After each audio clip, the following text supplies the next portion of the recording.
네, 여러분 안녕하세요. 문선생입니다. 문선생이라는 닉네임을 더 이상 안 쓰기로 했지만 anyway, 오늘은 아직까지 다음 닉네임이 안 정해졌기 때문에 쓰고 있습니다. 일단은 둔촌주공이 완판되었다는 소식을 전하면서 이게 부동산 시장에 어떤 영향을 미칠까 이런 내용을 좀 다뤄봐야 하지 않을까 싶어서 오늘 영상을 찍습니다. 둔촌주공이 완판이 됐고요. 반면에 원희룡 장관이 이야기한 것처럼 전국의 미분양 분양주택이 10만 가구에 육박할 거라는 이야기가 있습니다. 먼저 둔촌주공이 왜 전평형이 완판되었냐를 따져보면 결국에 12억 대출 규제가 풀렸고, 두 번째로 실거주 의무가 폐지되었고, 마지막으로 1년이 지나면 전매가 가능하다라는 점이 둔촌주공의 완판을 이끈 배경이었다고 설명할 수 있겠습니다. 저는 둔촌주공이 분양할 무렵에 12억 대출 규제, 실거주 의무, 그리고 전매 제한 규제가 그대로 있는 걸 보고 미계약이 발생할 거라고 이야기했고, 미계약이 실제로 발생했고요. 물론 무지성으로 저한테 와서 미분양이나 미계약이랑 다른 거다라고 댓글을 다시는 분들도 있는데, 그런 댓글을 아무 의미 없이 그렇게 다는 분들을 보면 참 제가 더 이상 해드릴 말이 없고요. 그걸 몰라서 그 얘기를 안 한 건 아니잖아요. 아무튼 이런 걸 보고 나서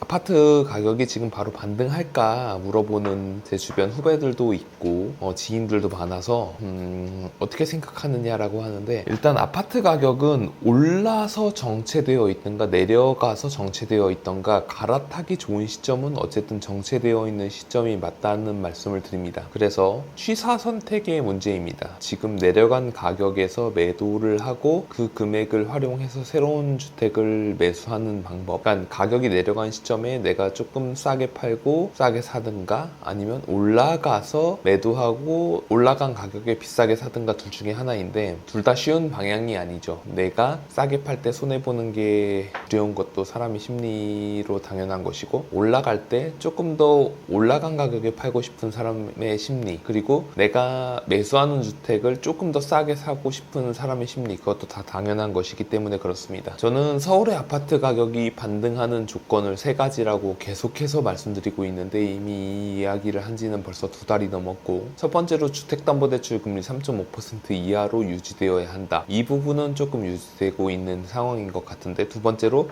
전국의 미분양 가구가 7만 가구 언더로 내려와야 한다. 마지막으로 한국의 무역 흑자가 이루어져야 한다라는 걸 말씀을 드리고 있습니다. 첫 번째로 금리 같은 경우는 3.5%, 특례보금자리론 같은 경우, 그리고 주택담보대출은 최저 3%대이고 3%대에 진입한 경우도 많이 보여지고 있다. 근데 흔치 않다라는 그런 경우를 보일 텐데요. 2016년부터 2021년까지는 3%대가 되게 흔한 금리였습니다. 그렇기 때문에 3.5% 이하로 내려와야 하는 건 당연한 전제라고 볼 수 있겠습니다. 왜냐하면 주택을 매도한 분이 새로운 주택을 매수하면서 일어나는 구매 의욕 때문에 가격이 올라가는 건데, 그러려면 본인들이 옛날에 냈던 대출 금리보다 크게 올라가지 않는 3.5% 이하로 내려와야 하는 모습을 보여야 하기 때문이고요.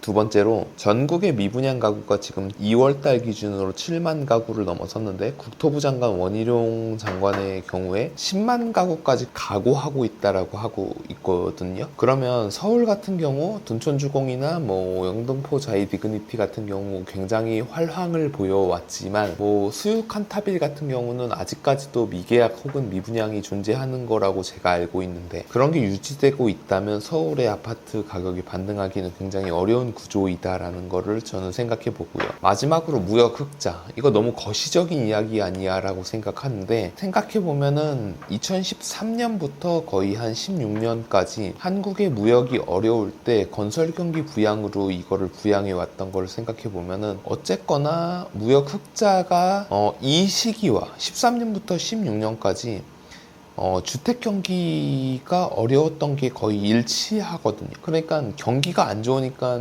아파트 가격도 안 올랐던 것과 일치하고, 어떻게 보면 건설 경기가 이거를 부양해 왔는데, 이 건설 경기가 부양할 거라는 거를 차치하고서라도 사람들의 소득 주머니가 두꺼워지는 상황이 쉽게 나타나지 않고 있다는 점. 3월 1일부터 20일까지 수출이 벌써 17% 줄었고 무역 적자가 63억 달러이고, 올해 무역 적자가 어제 기준으로 거의 벌써 지난해의 절반을 넘었다라는 거를 보면은 지금 현재에는 사람들의 주머니 사정이 그렇게 좋지 않다라는 거를 알 수 있죠. 그렇기 때문에 제가 말씀드리고 싶은 거는 여유를 항상 가져야 한다. 두 번째로 부동산 강의를 듣지 말자. 이건 정말 돈 주고 들을 만한 강의가 절대 아니거든요. 아무 가치가 없습니다.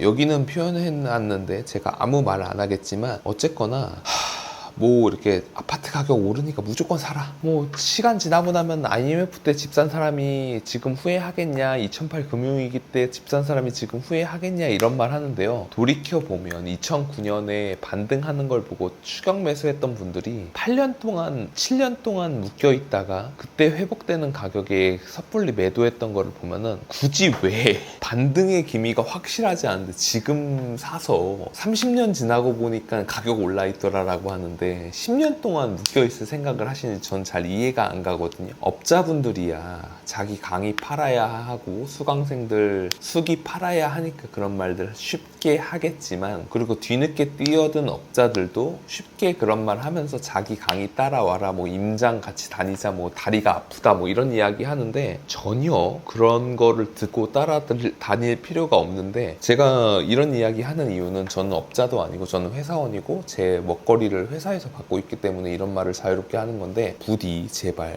정말 아무 쓰잘데기 없는 그런 거에 돈을 쓰면서 의지하려고 하지 마시고 어른이면 어른답게 정신을 좀 차리시고 스스로 임장을 다니시고 상황을 객관적으로 분석하셔서 접근해야 할 일이지, 업자들이 하는 말에 업자들 강의에 돈을 내고 듣고 업자들이 임장 간다는 거 참여하는 비용을 내고 따라다니면서 마음의 위안을 얻고 자기 위안을 하지 않기를 바랍니다. 그런 걸 따라다니면서 집은 죽어도 안 사시는 분들이 굉장히 많이 있는 걸 저는 10년 동안 많이 봐왔거든요. 아무 의미도 없고 제발 부디 그냥 집이 나와 인연이 없다라고 생각하고 결론을 내고 그냥 연을 끊으시던지, 그런 업자들한테 돈을 내면서 배운다고 아무것도 여러분의 인생에 달라지지 않으니까 부디 그런 선택을 하시면 좋겠다. 하지만 업자들한테 그런 돈을 갖다 바치시는 것도 여러분들의 선택이니까 뭐 알아서 하시기를 바라겠습니다. 어쨌든 오늘도 영상 시청해주셔서 감사합니다. 오늘도 수고하셨습니다.